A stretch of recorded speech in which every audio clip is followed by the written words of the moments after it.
Hi അസ്സലാമലൈക്കും. വൈകുന്നേരം മക്കൾക്ക് എന്തുണ്ടാക്കി കൊടുക്കുന്നുള്ള ആലോചനയിലായിരുന്നു കേട്ടോ ഞാൻ. അപ്പോഴാണ് എൻ്റെ മോൾ എൻ്റെ അടുത്ത് വന്നിട്ടുള്ളൂ, ഉമ്മി നമുക്ക് മേഗി ഉണ്ടാക്കി കൊടുക്കാമെന്ന്. അതാകുമ്പോൾ മക്കൾക്ക് ഒത്തിരി ഇഷ്ടമാണെന്ന് പറഞ്ഞു. പിന്നെ ഒട്ടും ആലോചിച്ചില്ല കേട്ടോ, മോള് കിച്ചണിലേക്ക് കയറി എന്നോട് പറഞ്ഞു ഉമ്മി ഉണ്ടാക്കണ്ട, ഞാൻ തന്നെ ഉണ്ടാക്കിക്കൊള്ളാമെന്ന്. ഇതൊക്കെ ഉണ്ടാക്കാനായിട്ട് ഭയങ്കര ഇൻട്രസ്റ്റ് ആണ് കേട്ടോ ആൾക്ക്. പിന്നെ ഒരു കാര്യമുള്ളത്, എന്തെങ്കിലും ഉണ്ടാക്കാൻ കയറിയിട്ടുണ്ടെങ്കിൽ ഒത്തിരി സാധനങ്ങൾ അവൾക്ക് വേണം. നമ്മളെപ്പോലെ എന്തെങ്കിലും അഡ്ജസ്റ്റ് ചെയ്ത് ചെയ്യാനൊന്നും അവൾക്കറിയില്ല. അപ്പോൾ കയറിയപ്പോഴാണെങ്കിൽ ടൊമാറ്റോ ഇല്ല, ടൊമാറ്റോ തീർന്നു. പിന്നെ ടൊമാറ്റോ ചോദിച്ചു, പിന്നെ ടൊമാറ്റോ സോസ് ഞാൻ കൊടുത്ത്. മല്ലിച്ചീര ചോദിച്ചപ്പോഴാണ് മല്ലിച്ചീര ഒത്തിരി ഇടണം, എന്നാലും ഇതിന് നല്ല ടേസ്റ്റ് ഉണ്ടാവുള്ളൂ. പക്ഷേ മല്ലിച്ചീര ചെറുതായിട്ടുണ്ടായുള്ളൂ. അങ്ങനെ അതും കൊടുത്തു. മക്കളാണെങ്കിൽ വെയിറ്റ് ചെയ്ത് നിൽക്കണമായിരുന്നു കേട്ടോ, എന്താണിത് കഴിഞ്ഞില്ലേ എന്ന് ചോദിച്ചിട്ട്. മക്കളുടെ കാര്യം അങ്ങനെയാണല്ലോ, നമ്മൾ എന്തെങ്കിലും ഉണ്ടാക്കാനായിട്ട് കിച്ചണിലേക്ക് കയറി കഴിഞ്ഞിട്ടുണ്ടെങ്കിൽ അവർ വന്നിങ്ങനെ എത്തി നോക്കി നിൽക്കും, റെഡിയായില്ലേ എന്നും ചോദിച്ചിട്ട്. മോള് മേഗി റെഡിയാക്കുന്ന നേരം കൊണ്ട് ഞാൻ കട്ടൻ ചായ വെച്ചിട്ടാണ്. കാരണം അവർ വന്ന് പറഞ്ഞ് കട്ടൻ ചായ മതിയെന്നവർക്ക്. എന്നവർക്ക് പാലാണ് കൊടുക്കാറ്. പാല് തനിച്ച് കുടിക്കില്ല, ബൂസ്റ്റ് ഇട്ടാലേ മക്കൾ പാല് കുടിക്കുള്ളൂ. അപ്പോൾ ഇന്ന് മേഗി ഉണ്ടാക്കുന്നത് കണ്ടപ്പോൾ മക്കൾ പറഞ്ഞു ഞങ്ങൾക്ക് ഇന്ന് കട്ടൻ ചായ മതിയെന്ന് പറഞ്ഞു. അങ്ങനെ 4 പേർക്കും കട്ടൻ ചായക്കുള്ള വെള്ളം വെച്ച്. അപ്പോൾ പാൽച്ചായ അവർ കുടിക്കില്ല, പാൽച്ചായ വേണ്ടെന്ന് പറഞ്ഞു. പാലില്ലെങ്കിൽ കട്ടൻ ചായ, അതാണ് അവർക്ക് ഇഷ്ടം.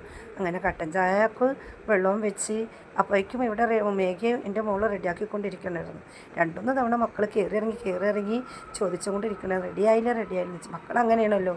പിന്നെ കിച്ചണിലേക്ക് നമ്മൾ എന്തെങ്കിലും ഉണ്ടാക്കാൻ പോയി കണ്ടിട്ടുണ്ടെങ്കിൽ അവർ കിച്ചണിൽ നിന്ന് മാറില്ല, കയറി ഇറങ്ങി നിൽക്കും. ഇതിലേക്ക് നോക്കി കണ്ടില്ലേ റെഡിയായില്ലെന്നും ചോദിച്ചുകൊണ്ട്. പുറത്താണെങ്കിൽ ഒരു മഴക്കോളിൻ്റെ പവർ ഉണ്ടായിരുന്നു കേട്ടോ. രാവിലെ മുതൽ മൂടിക്കെട്ടിയാണ് നിന്ന് വെച്ചത്. നല്ലൊരു തണുത്ത കാറ്റും പിന്നെ നല്ലൊരു തണുപ്പൊക്കെ ഉണ്ടായിരുന്നു. പിന്നെ മഴ പെയ്യുമെന്ന് ഞങ്ങൾ വിചാരിച്ചിരുന്നു, പക്ഷേ മഴയൊന്നും പെയ്തില്ല കേട്ടോ. നല്ല കാലാവസ്ഥ, നല്ലൊരു മാറ്റം ഉണ്ടായിരുന്നു. എന്തൊരു ചൂടായിരുന്നു അതുവരെ നമ്മൾ അനുഭവിച്ചിരുന്നതല്ലേ. 2-3 ദിവസമായിട്ട് നമുക്ക് ചൂടിൽ നിന്നൊരു ആശ്വാസം ഉണ്ടല്ലേ. ഇങ്ങനെ കാലാവസ്ഥ നിൽക്കുമ്പോൾ പൊതുവേ എല്ലാവർക്കും ഒരു വിശപ്പ് കയറുമല്ലേ.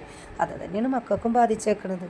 അത് തന്നെയാണ് മക്കളും പറയുന്നത്, വിശക്കുന്നു മേഗി റെഡിയായില്ലേ എന്നും പറഞ്ഞാണ് അവർ പാട്ടുപാടി നടക്കുന്നത്. പറഞ്ഞു നിന്ന നേരത്തേന് മേഗിയൊക്കെ റെഡിയാക്കിയിട്ടാണ്. അപ്പോൾ അവർക്കുള്ള കട്ടൻ ചായയും റെഡിയായി, മേഗി റെഡിയായി. പിന്നെ ഞങ്ങൾക്കുള്ള പാൽച്ചായ വെച്ചിട്ടുണ്ടായിരുന്നില്ല. അപ്പോൾ അതെല്ലാം കഴിഞ്ഞിട്ടാണ് ഞാൻ പാൽച്ചായ വെച്ചത്. നമുക്ക് 3 ആൾക്കും പാൽച്ചായ വൈകുന്നേരം നിർബന്ധമാണ് കേട്ടോ. അപ്പോൾ അതൊക്കെ ഞാൻ റെഡിയാക്കി വരുമ്പോഴേക്കും എവിടെ മക്കൾ തീറ്റ തുടങ്ങിയിട്ടാണ്. മക്കൾ പറയുന്നത് സോസ് ഒഴിച്ചാരണം സൂപ്പറായിട്ടുണ്ടും എന്നും പറഞ്ഞുകൊണ്ടും എൻ്റെ മോളോട് പറഞ്ഞുകൊണ്ടിരിക്കുന്നുണ്ടായിരുന്നു. അപ്പോൾ മോള് പറഞ്ഞു ഉമ്മി ഇരുന്ന് ഉമ്മി കഴിക്കി എങ്ങനെയുണ്ടെന്ന് നോക്കുന്നു. അപ്പോൾ എന്നെ അവളെ ഇരുത്തി ഉമ്മി കഴിക്കണ വീഡിയോ ഞാൻ പിടിക്കട്ടെ എന്നും പറഞ്ഞുകൊണ്ട്. അപ്പോൾ ഇത്രയൊക്കെ വീഡിയോ പിടിച്ചത് ഞാനായിരുന്നു. അപ്പോൾ അവൾ പറഞ്ഞു ഉമ്മിയുടെ വീഡിയോ ഞാൻ പിടിക്കട്ടെ എന്നും പറഞ്ഞു. ഉമ്മി എങ്ങനെയുണ്ടെന്ന് നോക്കാൻ പറഞ്ഞു. ഞാൻ പറഞ്ഞു അടിപൊളി, നല്ല ടേസ്റ്റ് ഉണ്ടെന്ന് പറഞ്ഞു. എനിക്ക് പ്രത്യേകിച്ച് ഈ സോസൊക്കെ ഉള്ളത് ഭയങ്കര ഇഷ്ടമാണ് കേട്ടോ. മധുരത്തിൻ്റെ ആളാണ് ഞാൻ. അപ്പോൾ മധുരമൊക്കെ ഉള്ള കാരണം ഞാൻ പറഞ്ഞു അടിപൊളി സൂപ്പറായിട്ടുണ്ടെന്ന് പറഞ്ഞു. അപ്പോൾ അവൾക്ക് ഭയങ്കര സന്തോഷമായി. മക്കളും പറഞ്ഞു സൂപ്പറായിട്ടുണ്ടെന്ന്. അപ്പോൾ ഇത്രേ ഉള്ളൂ മക്കളെ ഞങ്ങളുടെ ഈവനിങ്ങിൽ ഒരു ചെറിയൊരു കഥ. അപ്പോൾ വീഡിയോ ഇഷ്ടപ്പെട്ടാൽ ലൈക്ക് ചെയ്യൂ, ഷെയർ ചെയ്യൂ, സബ്സ്ക്രൈബ് ചെയ്യൂ. Okay bye. പിന്നെ പുതിയൊരു വീഡിയോ ഇൻഷാ അല്ലാഹ് വീണ്ടും കാണാം. Okay bye.